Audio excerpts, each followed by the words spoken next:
Hey, welcome to the webinar. It's great to have you with us today.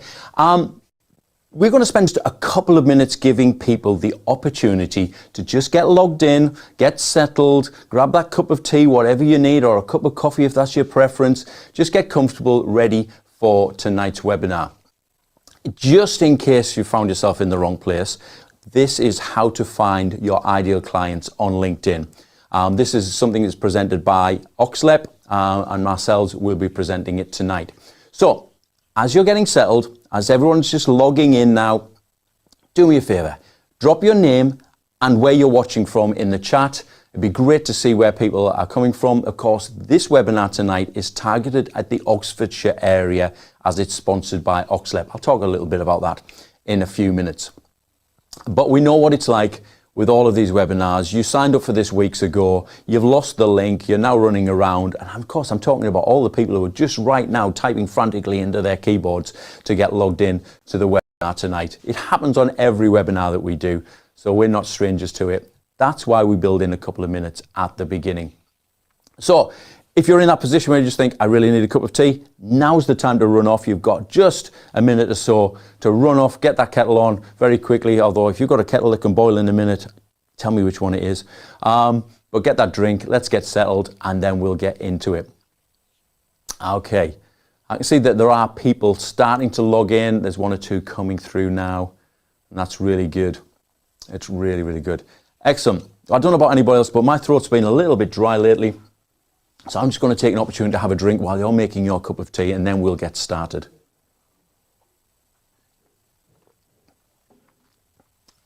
Okay.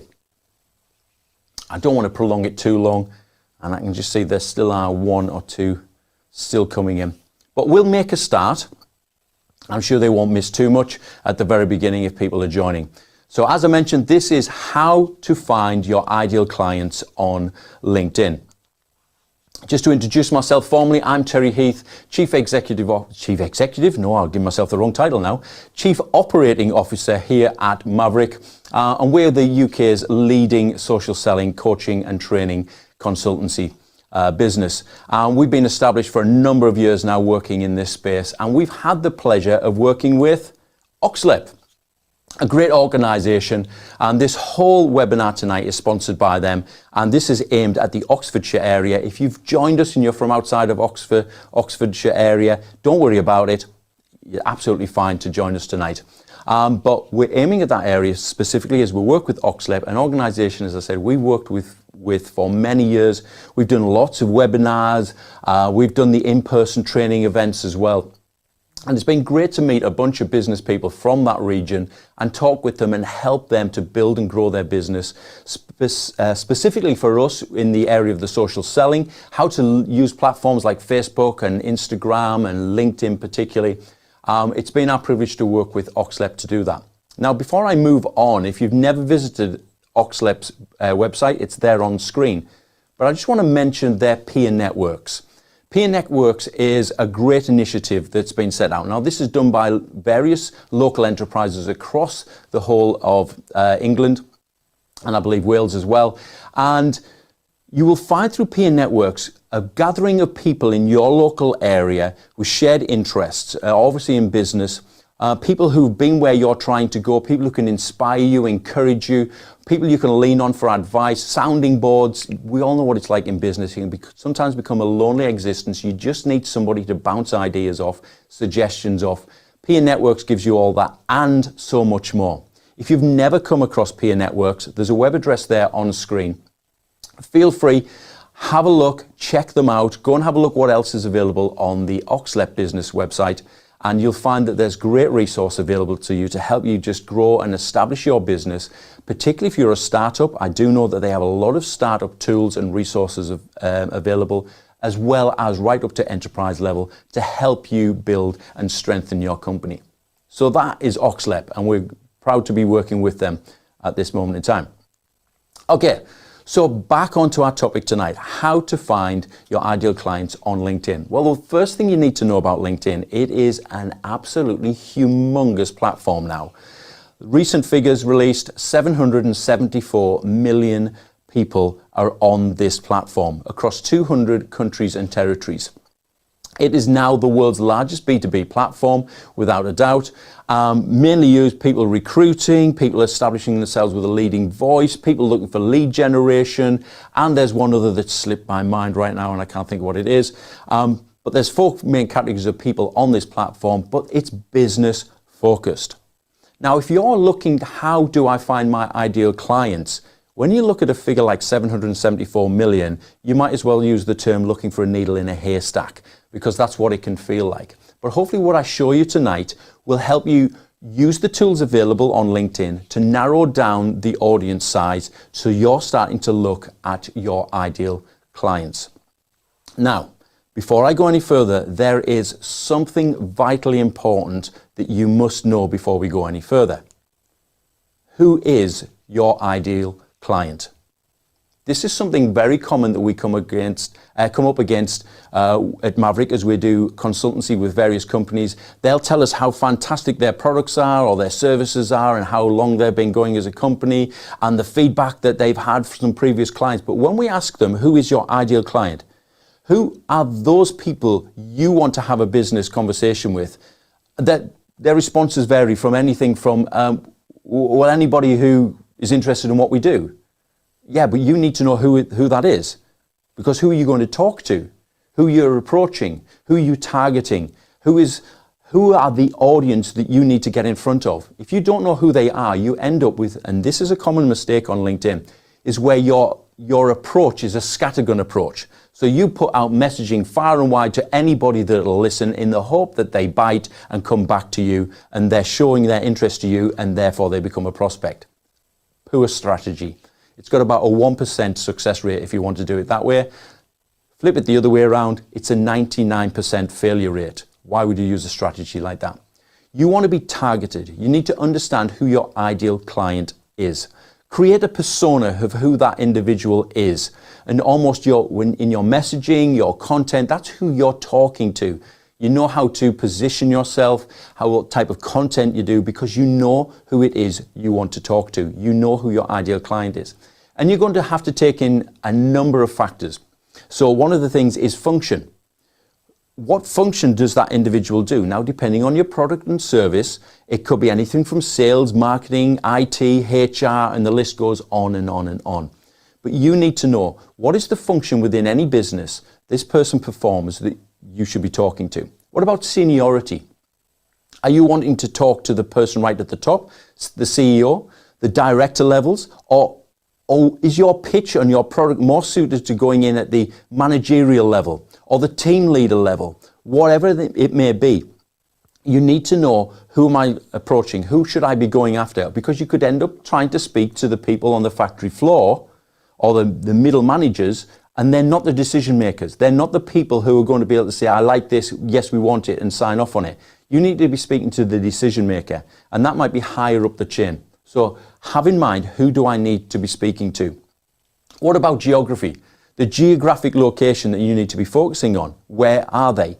So we're talking to Oxfordshire today, and so you might be a supplier locally in what you do. So therefore, you're searching and your ideal client lives in that Oxfordshire area. There again, you might be virtually based, therefore the world is your oyster. And so the geography doesn't matter so much as it does time zones. So that dictates to who you're now looking at and who is your ideal client. What time zones are they in where you operate effectively? What about company size?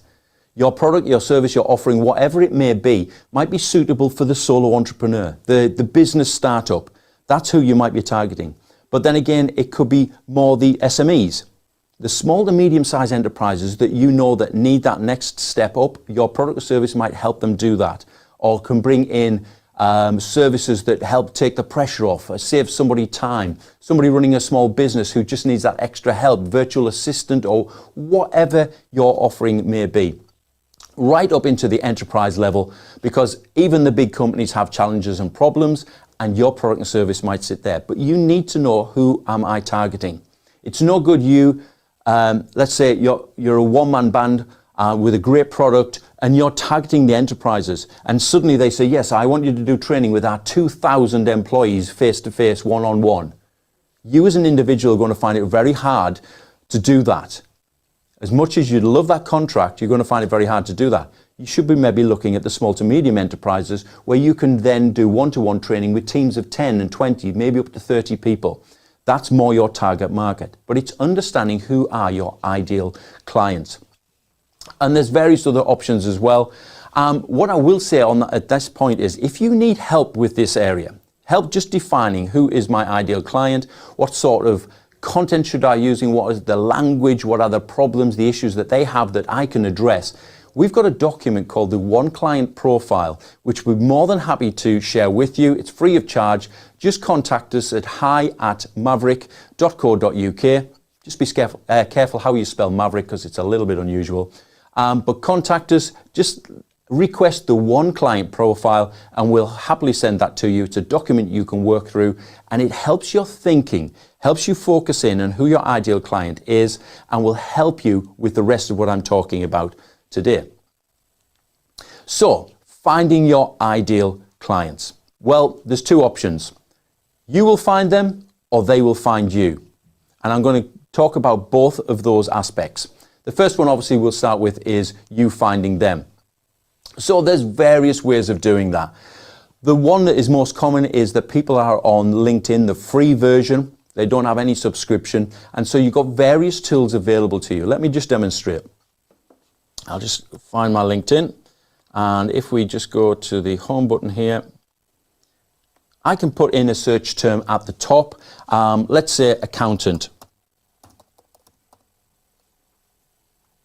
Accountant. So I just put the word in accountant, and this is in the free version, and now LinkedIn is looking through and it's wanting me to define now where do you want us to look for that on people's accounts, in services, jobs, events, groups, wherever. Obviously in this one I'm looking for individuals. So I'm looking for people with the term accountant on their profile somewhere. As you can see, it's just brought up there 7.5 million results. There's not a chance that I can work through 7.5 million, so I need to define it. Obviously, the next one along is very simple, your connections. So if you didn't know, on LinkedIn, there are 3 levels of connections. First degree connections, they are the people that you are directly connected to. When you check my network, that's the list of people that you are connected to, known as your first degree connections. Second degree connections are the first degree connections of your first degree connections. Does that make sense? So it's like 2 steps away. So they're connected to your first degrees. Now actually the second degree connections is where you should do most of your searching and looking for ideal clients. Why? Because LinkedIn expects you to do that. LinkedIn built into the algorithm, and I haven't got time to go into all the aspects of the algorithm, but the algorithm is geared in such a way that it's expecting you to build a network relationally. Therefore, you would work through your first degree network to meet other people or to be introduced to other people. And that's how it's looking for you. What you will find is if you start then focusing on third degree people, these are the people way past your first and their firsts or your seconds, outside of that network area, third degrees. If you focus a lot on them and you're sending lots of connection requests to third degrees, what will happen is you will quickly get a warning that your activity is unusual, it's above that of normal LinkedIn users, that sort of terminology, as a warning on screen. Because the algorithm is saying, look, what you're doing is unusual. We're not expecting it. There are some best practices that are actually built into the algorithm that if you observe them, you stay safe on the platform, no limitations, and you can go along and connect all day long. So focus mainly on second degrees. Maybe the odd 1 or 2 third degrees is fine, but don't make it a regular habit. So in this example, let me just put in there, I'm looking for second degrees. So I've got people with the term accountant, second degrees, and of course location will come into this, and I'll pick on Oxford. Oop, what I put in there, that was Oxford. Just as an example. So I'm looking for people with the term accountant in their profile who are in the Oxford area. Now I've got 23 results. That's a much more manageable number. Now I have to be careful at this point. Because I've asked it to just search for the word accountant, it could be that they were with a previous accountancy firm and now they're doing something totally different. So if I have a quick look down here, let's have a quick look, see if I can find any examples of that. We've got a gentleman here, an MBA intern, Bank of England. As you can see in his summary, Associated Chartered Accountant. He might not be somebody I'm looking to talk to. Let's have a little look.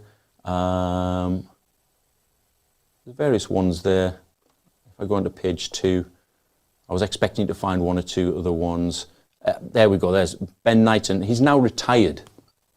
So he's probably not a prospect for me. If he's already retired, my product or service is probably going to be no good to him anymore.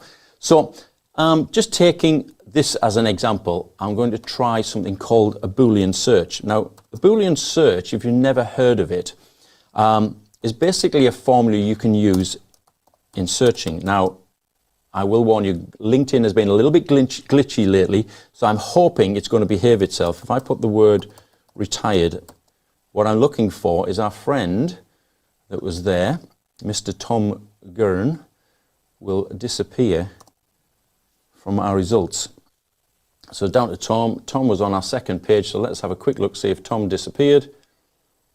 Because what I did in that search criteria was say, look for accountants, but exclude anybody. In other words, not anybody who has the term retired on their profile. So have a quick look down. Let's just check he's gone. Oh. Was that the gentleman? No, it must have been somebody else because he's currently a director. But as I said, the results used to be 23, so there was obviously 2 people with the term retired in there, and they've disappeared. So I can use various terms and to use through the Boolean search. If you've never heard of Boolean search, I encourage you, go to Google and type it in, B-O-O-L-E-A-N, Boolean, and search it up. You'll find on Google there's a very simple explanation of how it works and how you use the terms of and, or, and not, and how you can link words together, even phrases together in the search, and it helps to create a much more defined search on the free version of LinkedIn rather than just relying on the simple filters that you have. Because if I show you all the filters that you've got available, you'll see that there just aren't very many. Searching people by their past company, you might want that. The school that they went to, it's unlikely. Industry is a useful one. Whether their profile is in English, it may be irrelevant if you're just looking at Oxfordshire area. But you're very limited on the filters you've got available to you on the free version. I'm not going to go into it tonight, but Sales Navigator, if you've got a subscription on Sales Navigator, you already know that there are a multitude of fields and filters available on that platform that help really define your search. And once you've searched and got your ideal clients identified, you can cherry pick the individuals that you'd like to build a relationship with and create lead lists. As I said, I'm not going to go into Sales Navigator tonight because that's a separate session we're doing in a few weeks. So if you're interested in finding out how to use Sales Navigator for business development, then look out for that on the Oxlep Eventbrite page or their company page and get registered for that one. So use the tools that are available to you to search on LinkedIn. Define your lists down, get it down to a reasonable number. Now, a reasonable number of people, let's say I want to identify, would be 50 maximum. 50 individuals that I've identified who fit my ideal client profile that I now want to go and build a relationship with the goal of getting to a business conversation. And now that's about a reasonable amount of people to work through, just visiting their profile, getting to know who they are, learning about them, before I even send a connection request. At the end of this, I'm going to show you a process called the 7 steps of social selling that helps tie all this together and is a simple process to how you can build relationship and why you should do it in this way to stay safe with the algorithm on LinkedIn as well. So let me just flick back. So the different ways that you can look for your ideal client on LinkedIn is obviously through the LinkedIn free search. Use the Boolean search, as I've mentioned a few times. Sales Navigator, if you've got the access to it, then use that tool. Go and search, come to our webinar in a few weeks' time and we'll show you how to really make the most of Sales Navigator. But also you can hunt in LinkedIn groups or LinkedIn events. What do I mean by that? Well, Obviously, there are groups on LinkedIn. Let me use again the term accountant. Oops. I could use accountant, accountancy, various terms. I'll use that one for, oh, sorry, I need to, just let me copy and paste that. I need to clear the filters, accountant, and change that from people to groups. Now, why am I looking for groups with the term accountant in? Because if I can find local groups, or I can find national groups of accountants, people that are relevant to me, because my product or my service is actually applicable to accountants. So I want to find groups of accountants who are gathered in one place, and a LinkedIn group is a good place for that. People who are gathered around the topic of accountancy, that are there to share ideas, learn things, they're my target audience. So by joining a group, I then now have access to a bunch of people I already know who may be interested in what I have to offer. So I join the group. Once I'm in there, I get access to see who all the other members are. And again, I can start to cherry pick my way through, learning who they are, identify them, seeing if they match up to my ideal client profile, and then I can start building relationships with them. LinkedIn events are very similar as well. Go and find LinkedIn events. Let me just see if, I've never searched accountant on events, but here we go. There seem to be a bunch of them. Let me just do a refresh. So people around auditing, effective risk-based auditing, various things there. Again, you have to do a little bit of research and check out some of the groups, because of course we're looking at groups and events that don't have a geographical tag. So they may be in the US, they could be in Europe somewhere, but you're looking for the ones local to you or in the UK. You're looking for the clients that fit your ideal profile. When you find those groups, jump into them, join them, get access to that list of people who are there around that topic, then you can start to build relationships. It's a quick way of finding your ideal clients who are gathered around the topic or principle that you know that you can service through your business. Okay, so one other one. So just to recap, we've got the LinkedIn free version, use the search options. Sales Navigator is a far better, more defined search tool. Then you can hunt in the LinkedIn groups and events to do that as well, getting people who are gathered around a topic that you can speak into. Then there's competitors' connections. And what do I mean by that? Again, I need to go back to LinkedIn for this. If I go and find an individual, when you visit somebody's profile, and I'm just looking for an example here, because she shares my first name as her last name, I'll pick on Gillian, and she has, I can see it already. Just where my mouse is circling there, you can see 87 connections are highlighted in blue. If it's highlighted on blue on LinkedIn, it's a clickable field. So just by simply clicking into it, it's now showing me Gillian's connections. So if she was my competitor, all I need to do, change the setting from first degrees, I'm not interested in first degrees because I'm already connected to them, show me the results.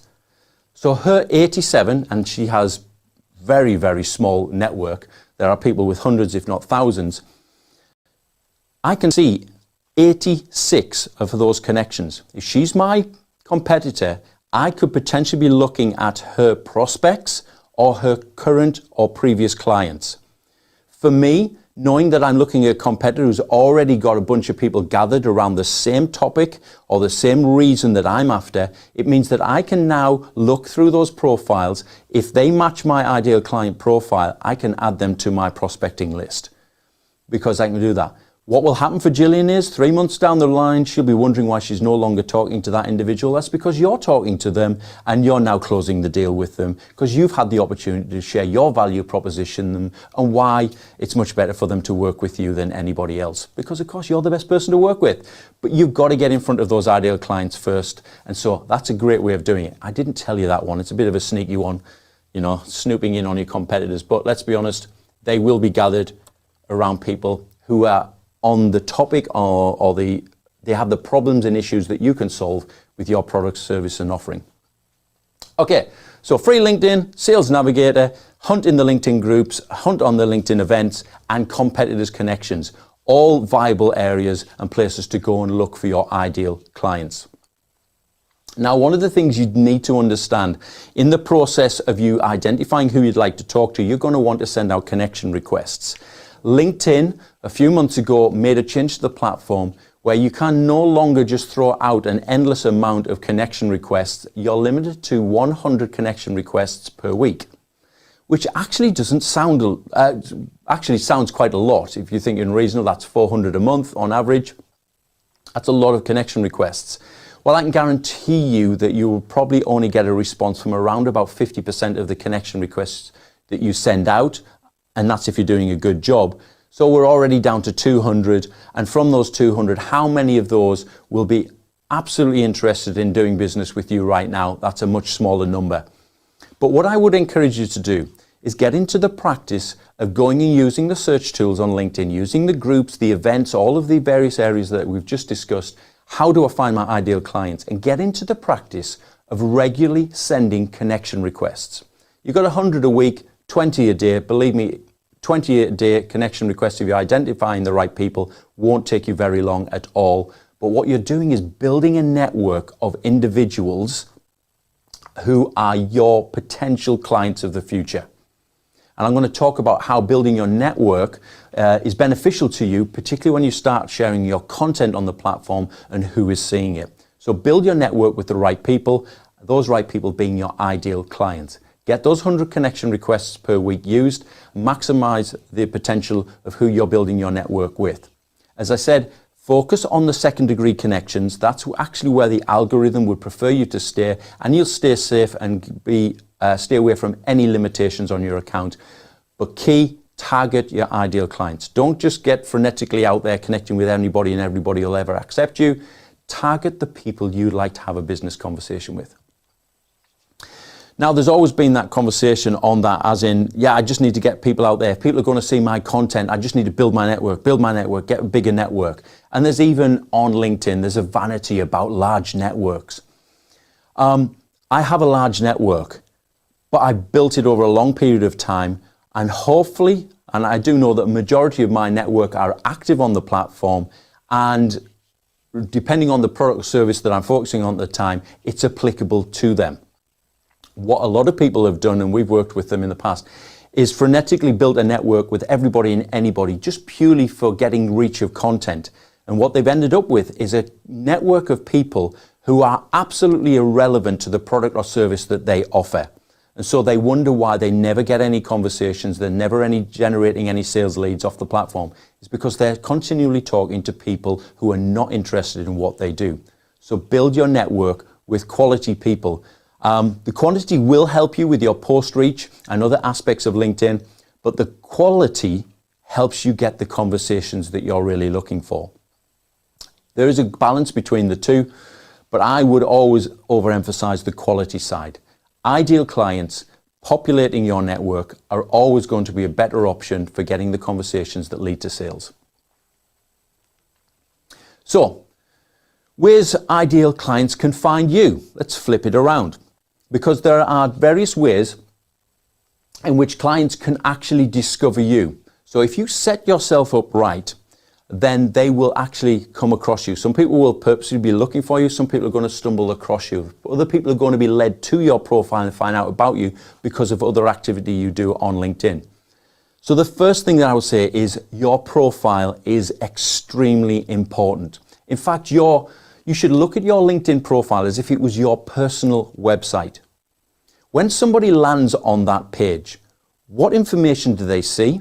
What message are you delivering? Is it obvious what you do and how you can help people? Think of those factors when you look at your LinkedIn profile.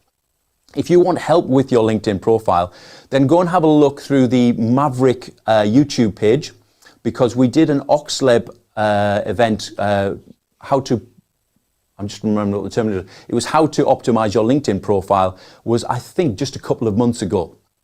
And it's a great 1 hour session which really walks right through your profile, how you can use your header image, your profile picture, how even your name should be registered on the platform. using what's the headline, where most people just put their job title, using all of these tools, the featured section, your bio section, your experience, how this all works together like your personal website, so that when a prospect lands on your profile, they discover who you are and what it is you do. And you want people to visit your profile multiple times. Every time that they visit, they are going to be educated more about who you are. Your name becomes more recognizable, your face becomes memorable, and so the relationship starts. So people can find you via your profile. A lot of the time, the content that you post on LinkedIn will drive people to your profile, as well as all the connection requests that you send out. So if you're sending 100 connection requests out per week, I can guarantee you 75 of them, roughly 75 of them, will be coming and having a look at your profile, because we all do the same. Someone sends us a connection request and we don't instantly recognize them. We get curious as human beings. We click through. Who is this? Why are they sending me a connection request? Is it in my interest to connect with them? And so now they're landing on your profile. So you'll do that through your connection request, but I also mentioned through your content. And the various forms of content that are available to you to post on LinkedIn can drive numbers to your profile. Also, have a look. If you want to check this out, and let me just jump back into LinkedIn.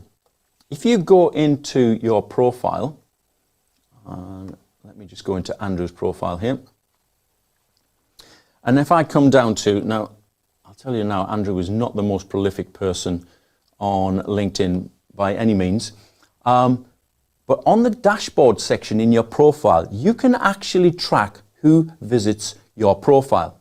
So there's a reason they came to your profile. Either LinkedIn has suggested you as a possible contact, they've seen your content and wanted to check out who you were as the author, they've had a connection request from you, or they've seen a comment that you may have put on somebody else's post. Something has sparked them to come and have a look.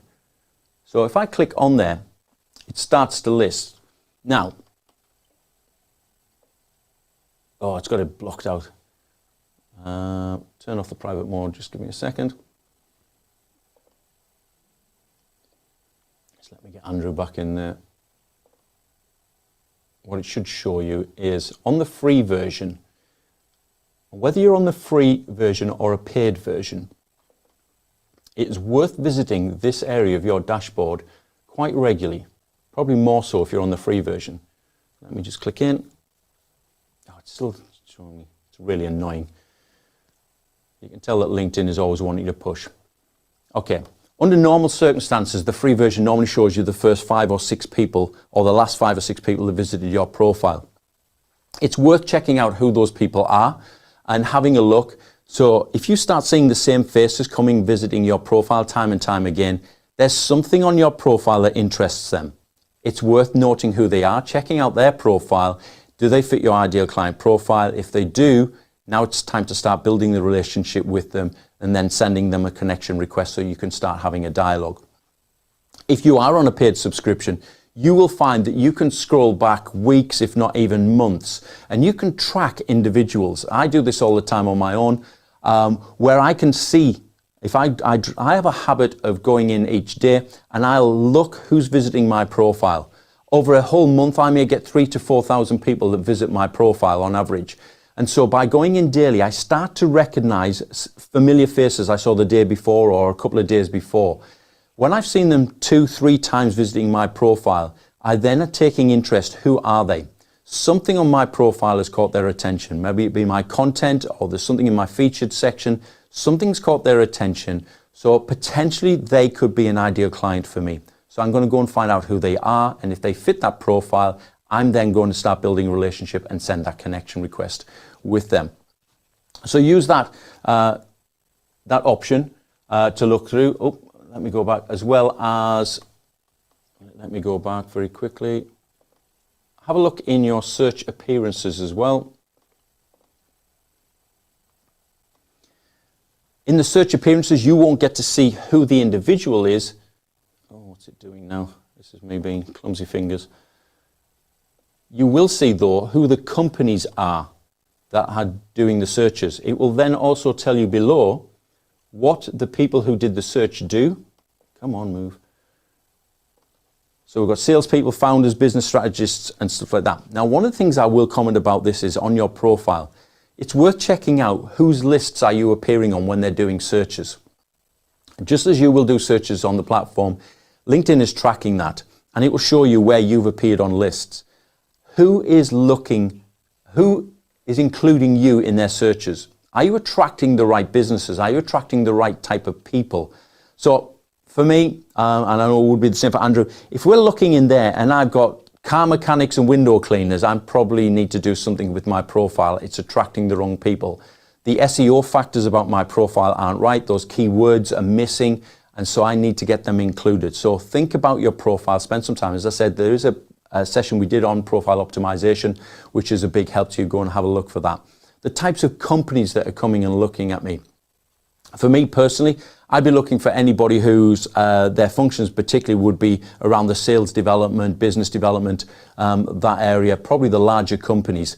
Now, if I find that the searches are coming from very small companies, something's not quite right, I'm being found by the wrong people, I want to attract the larger companies. So I need to do something. So use that information to your advantage. So check out who viewed your profile, check out the companies that are having you appear in their search appearances, and take note of who they are. Go and do a little bit of research. Are they your ideal clients? You'll find them there. Now, I mentioned your content will drive people to your profile. And one of the things that will help do that is that when your content starts to speak about the pain points that they have. So if you've got a product or a service that deals with a particular issue, and that person is seeing your content and that's what you're talking about, in a sense, what happens is you start speaking their language. You start talking about the pain points that they're suffering. An example of that, and a common one that we use in our training. If I've got toothache, the only thing I want is that pain gone, whatever it takes. If that tooth's got to come out, it comes out. I don't care. I just want rid of the pain because it's excruciating. Now, the scenario, I've got two dentists. Dentist number one tells me that he's part of a national chain. They've got this brand new surgery. The reclining chair that I'll be sat in will massage me, and I'll have quadraphonic sound behind me as they're pulling my tooth out. Sounds fantastic. All of that going on while I just get this problem sorted. Then I've got dentist number two who comes and looks me in the eye and says, does it really hurt? Do you just feel like your whole head is pounding and ready to explode? He's absolutely, he's right on the button here. He knows what I'm going through. He said, if I tell you I can get you into my surgery in the next hour and we could have that removed and gone, would you be interested in booking? Guess which dentist I'm going to? Exactly. The second one. He identified with my problem. He talked about the pain. He knows my situation, and he's just offered me a solution. He's the truth. For all I know, he's a backstreet dentist with a wooden chair and a hammer and a chisel. But his solution was he can have that solved in the next hour. The first dentist with the comfortable chairs suddenly became irrelevant because I don't know how quickly I can get in there and how quickly that pain problem could be solved. Dentist 2 spoke my language and presented me with a solution. And this is one of the things that you do with your content on LinkedIn. Whatever your product or service is, it helps in some way. It solves a problem in some way. And so talk about that problem in the terms that your prospects, your ideal clients would understand. Speak their language. Talk about how it influences their business. Talk about how the effect it has on them personally. Let them self-identify with what you're talking about to the point that mentally they're saying, yeah, that's me. Because then when you say, I have a solution, they're already halfway down the sales journey with you, because now they're saying, so what is the solution? What is that thing? And you allude to the solution, a bit like the dentist who said, look, I can have that tooth out in the next hour. Would you like to book in? I didn't ask him how he's going to do it. And you never tell them how you're going to do it in your post. You paint the picture of what life would be like with that problem or solution removed. And so you now have got the curiosity of the viewer of your content. And they are the ones that will steadily, as you're building up reputation, building up credibility through your content, they're the people who are going to be dropping you the message going, I saw your post today, would be interested to have a conversation. And bit by bit, you build up the momentum where you start generating a consistent supply of sales leads that are coming through because your content speaks their language, identifies the issues, you're building credibility through what you're talking about in your content all of the time, getting people to self-identify with the issues that you talk about so that they want to have a conversation with you. They want to know what is the solution. And the ideal clients that you need will self-identify with you by the content that you put out. So just make sure your content is on point and you know what you're talking about. Stress your value proposition through your content. This is something that doesn't happen enough on LinkedIn. What is it that sets you apart? So using the term of accountants, let's say I'm in the accountancy. I'm not in accountancy. The last thing I ever want to be is an accountant. I'm rubbish with the numbers. But if I was an accountancy or I have a product or a service for accountants, I need to evidence what makes me different from all the others, because there are thousands of people out there with accountancy software or accountancy services. I have to set myself apart. So define what your value proposition is. What sets you apart? What's different? Why should they work with you? Talk about that in your content. Now, let me define that. That's not about you saying how good I am. Here's how many awards we've got. It does have its place. But if you do that all the time, people say, so what? It's because you don't, they have no reason to listen to you if you just talk about how good you are. What they will listen to is when they say, I have a solution for your problem. That's when they start listening. When you offer some value to that individual, they listen to you and take notice. And so this is what you want to do. This is how you position yourself with content on the platform. Now, I must get off that point because I could get into a whole other content webinar. But one of the things I do want to mention is LinkedIn polls. You're probably fed up of seeing them on LinkedIn, because if your feed is anything like mine, it seems like every third or fourth post that is in my feed is another poll. Well, they could be a little bit annoying, especially those people who put up polls that say, are you fed up of seeing more LinkedIn polls, yes or no? Don't waste your time doing that. Use LinkedIn polls wisely, and you can get people to, again, self-identify with the issue that you solve. So from our side here at Maverick, we specialize in social selling. Is social selling part of your business strategy, and have you been successful with it? And the answers that I will give is, yes, we've been quite successful. It's been okay. No, we've really struggled with it. Tried it and it totally failed. The people who say, look, tried it and totally failed, gave it a go, it was okay. The people who answer that on a LinkedIn poll, for me, are my new hunting ground, because they've self-identified to me that they have a problem with social selling. Social selling is something I can help them with. So on the back of that poll, I now have a new list of prospects that I can now contact and say, hey, just wanted to reach out. I noticed you commented on my poll and your answer you gave was this. I'd love to have a conversation with you because I think I can really help. There's no obligation here, no cost to this, whatever. It's just a simple conversation. Would you be interested? It's a simple yes or no. I'm offering free help. I would then progress the conversation. Look, I've got a free ebook or I've got a PDF that would help you. Can I give you a couple of tips about your own personal LinkedIn profile that would really help? Maybe jump them onto a call and say, look, can I just spend 10 minutes with you on your LinkedIn profile, and I'll show you a couple of things that will really make a big difference. And I'm adding value. It's low cost to me. It's 10, 15 minutes of my time, but I'm adding value and evidencing my expertise to them all the time. And that all can come from a LinkedIn poll. You can tell I do this quite regularly, and it's how we generate a lot of leads here at Maverick. So use the LinkedIn polls, use your content wisely in how you generate people to come and check out who you are, come and find out who you are, people to self-identify themselves as ideal clients.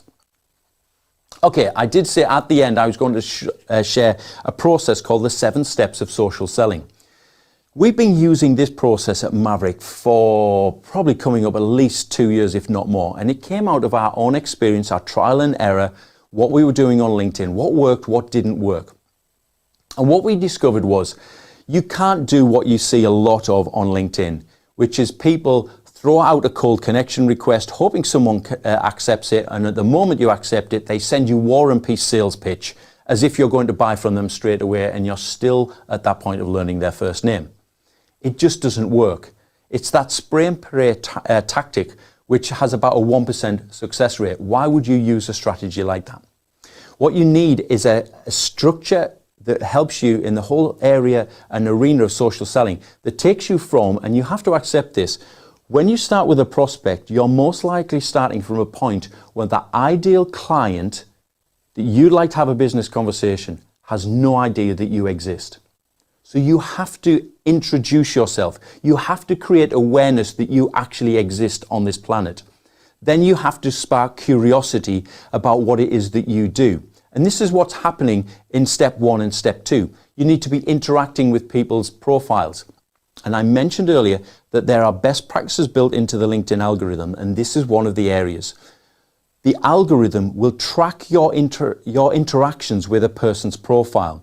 So at the point you send the connection request, what should be happening under best practices, there's been 5 to 7 interactions with the individual's profile before the connection request goes out.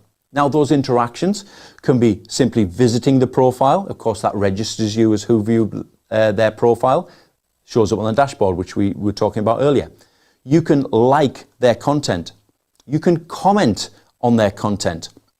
And you can choose to follow them before you connect with them. Following just means LinkedIn will show you their content. But what is happening on each one of those steps is you show up in their notification feed.